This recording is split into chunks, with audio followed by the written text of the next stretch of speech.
Assalamualaikum warahmatullahi wabarakatuh.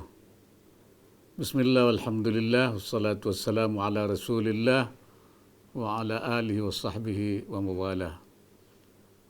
Yang saya hormati Wakil Ketua MPR RI, Menteri Pekerjaan Umum dan Perumahan Rakyat, Menteri Keuangan, Menteri Badan Usaha Milik Negara, Ketua Umum Pengurus Besar Nahdlatul Ulama, Direktur Utama Bank Tabungan Negara, Ketua Umum NU Circle, para pengembang, perumahan Nahdliyin, dan tamu undangan sekalian.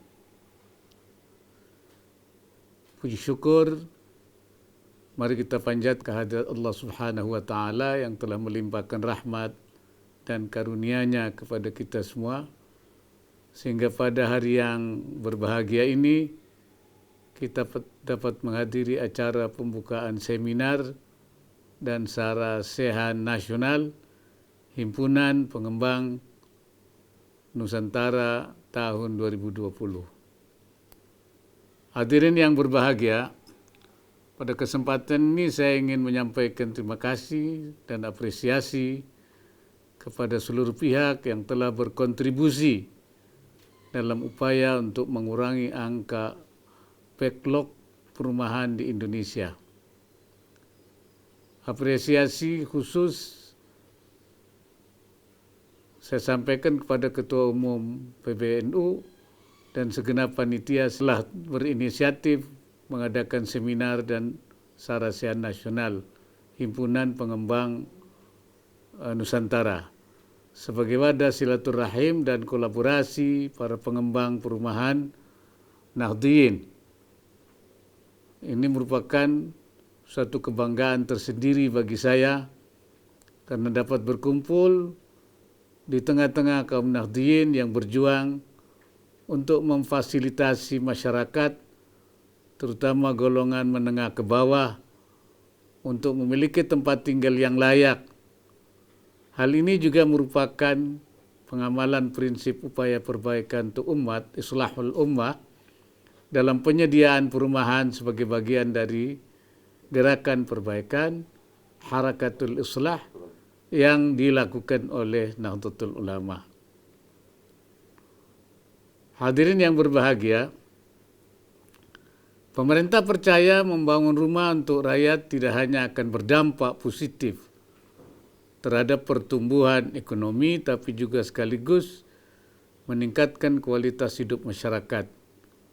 Hal ini dapat terjadi karena sektor perumahan merupakan satu klaster yang melibatkan lebih dari 150 jenis usaha dan industri, serta menyerap lapangan kerja cukup besar. Oleh karena itu, pembangunan sektor perumahan perlu kita dukung sebagai pengungkit pertumbuhan ekonomi yang inklusif dan manfaatnya dapat dinikmati oleh berbagai lapisan masyarakat. Sejak diresmikan oleh Presiden Jokowi pada tahun 2015, program 1 juta rumah telah terrealisasi sebanyak 4,8 juta unit pada tahun 2019. Dan yang membuat kita semua bangga, lebih dari 70% dari jumlah tersebut dinikmati oleh golongan masyarakat berpenghasilan rendah atau MBR. Hal ini menjadi bukti pemerintah hadir untuk memfasilitasi penyediaan hunian bagi masyarakat dan mewujudkan keadilan sosial bagi seluruh rakyat Indonesia sebagaimana diamanatkan oleh konstitusi. Namun demikian, walaupun jumlah perumahan telah bertambah, tapi karena laju pertumbuhan keluarga cukup tinggi, backlog atau kekurangan pasokan rumah saat ini masih tetap cukup besar, yaitu diperkirakan sebesar 11,04 juta unit. Dengan demikian, pembangunan perumahan ini menjadi semakin mendesak untuk dipercepat pelaksanaannya. Untuk mendukung penyediaan rumah bagi MBR, masyarakat berpenghasilan rendah, pemerintah sejak tahun 2015 telah menyediakan berbagai skema bantuan pembiayaan perumahan, yaitu fasilitas likuiditas pembiayaan perumahan FLPP, skema subsidi selisih bunga SSB, skema subsidi bantuan uang muka SBUM, dan skema bantuan pembiayaan perumahan berbasis tabungan BP2BT yang baru dilaksanakan tahun 2019. Selain keempat skema tersebut, terdapat juga alokasi belanja KL, kementerian dan lembaga, yaitu di Kementerian PUPR, terutama untuk membangun fasilitas umum dan fasilitas sosial, sehingga harga rumah yang dibayar oleh MBR, masyarakat berpenghasilan rendah, tidak meningkat untuk membiayai Fasum dan Fasos. Selain berbagai skema di atas, saat ini juga tersedia skema baru, yaitu TAPERA atau Tabungan Perumahan Rakyat. Hadirin yang saya hormati, pemanfaatan berbagai skema fasilitas pembangunan, perumahan, ada yang menunjukkan capaian yang baik, namun ada pula yang masih perlu ditingkatkan. Untuk program FLPP dari anggaran 11 triliun, telah terrealisasi 8,9 triliun atau sudah di atas 80%. Untuk program SSB dari anggaran 4,9 triliun, realisasinya masih kecil, yaitu sebesar 788 miliar. Untuk program SBUM dari target untuk 4 juta orang dengan anggaran 1,6 triliun, juga realisasinya masih rendah, yaitu sebanyak 90 miliar. Dan bantuan pembiayaan perumahan berbasis tabungan BP2BT dari anggaran 8,3 triliun, terrealisasi sebesar 380 miliar. Lokasi rumah yang terbangun melalui bantuan FLPP, SSB, dan BP2BT ini tersebar di berbagai provinsi dengan total realisasi nasional per Januari 2020 sebanyak 688.027 unit atau 71,87%.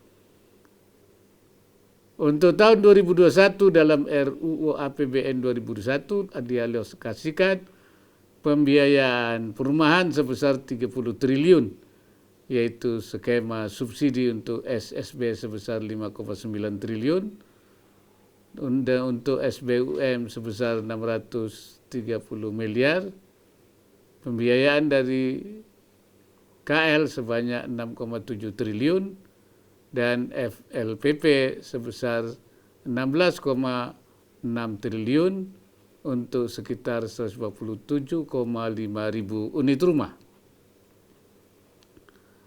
Hadirin sekalian, kita semua memahami bahwa tahun ini sektor properti mengalami tantangan yang cukup berat, terutama akibat pandemi COVID-19. Akibat pandemi COVID-19 ini sebanyak 70% masyarakat berpenghasilan rendah dan 30% masyarakat berpenghasilan tinggi mengalami penurunan pendapatan. Hal tersebut berimbas bagi penyediaan rumah MBR karena pengembang tidak berproduksi dan anggaran untuk skema FLPP, SSB, SBUM, dan BP2BT belum terserap maksimal. Misalnya untuk skema SSB dari target 175.000 unit rumah baru realisasi 12.904 unit rumah karena pengembangnya tidak berproduksi akibat daya beli yang sangat kurang. Selain kendala jumlah demand yang menurun, kesiapan infrastruktur untuk rumah-rumah di daerah terpencil juga sering menjadi isu.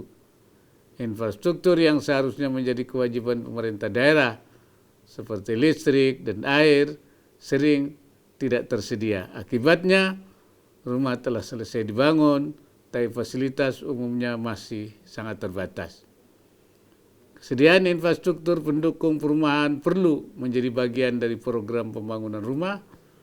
Diperlukan komitmen dan dukungan semua pihak untuk membangun infrastruktur dasar seperti listrik dan air.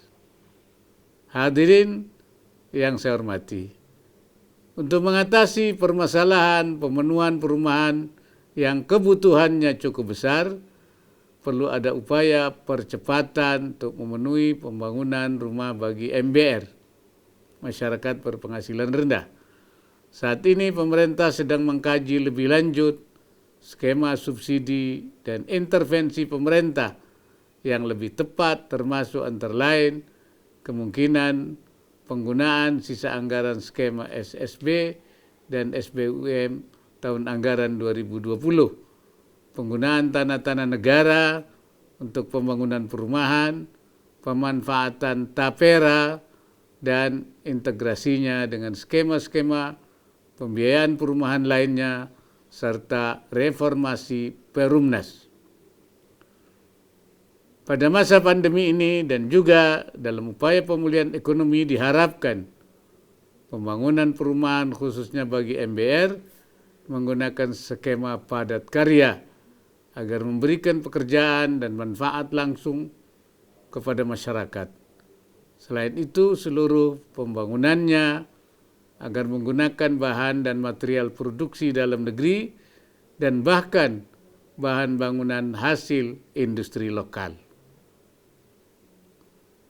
Hadirin sekalian, salah satu hikmah dari pandemi COVID-19 adalah mengajarkan kepada kita untuk menjadi lebih cepat dan lebih adaptif terhadap teknologi. Penggunaan media daring meningkat tajam di masa pandemi ini. Saya berharap para nahdien dan masyarakat pada umumnya dapat memanfaatkan peluang transformasi digital ini dalam memasarkan produk perumahan. Masyarakat yang membutuhkan perumahan tidak perlu datang secara fisik ke lokasi, tapi cukup melalui tur virtual 3 dimensi beserta informasi pendukung melalui media daring. Saya percaya inovasi-inovasi digital baik dari sisi pengembang maupun dari sisi pemerintah melalui berbagai kebijakan seperti kemudahan pemberian izin, dukungan pembiayaan, pemanfaatan lahan, dan kemudahan pemberian sertifikat atas tanah untuk perumahan akan ikut mendukung bangkitnya industri perumahan di masa depan. Hadirin yang berbahagia, pemerintah akan terus memberikan dukungan sebagai ikhtiar dalam upaya untuk mengurangi backlog perumahan di masyarakat dan meningkatkan kualitas hidup rakyat. Terlebih dalam masa pandemi ini, saya ingin mengajak kita semua bersama-sama berkontribusi, bersinergi dan berlomba-lomba dalam kebaikan untuk menjadikan negeri Indonesia ini menjadi lebih baik. In ahsantum ahsantum li anfusikum. Jika kita berbuat baik kepada orang lain, sesungguhnya kita telah berbuat baik bagi diri kita sendiri. Dengan ucapan Bismillahirrahmanirrahim, acara seminar dan sarasehan nasional Himpunan Pengembang Nusantara secara resmi saya nyatakan dibuka. Wallahul muwaffiq ila aqwamit thariq. Assalamualaikum warahmatullahi wabarakatuh.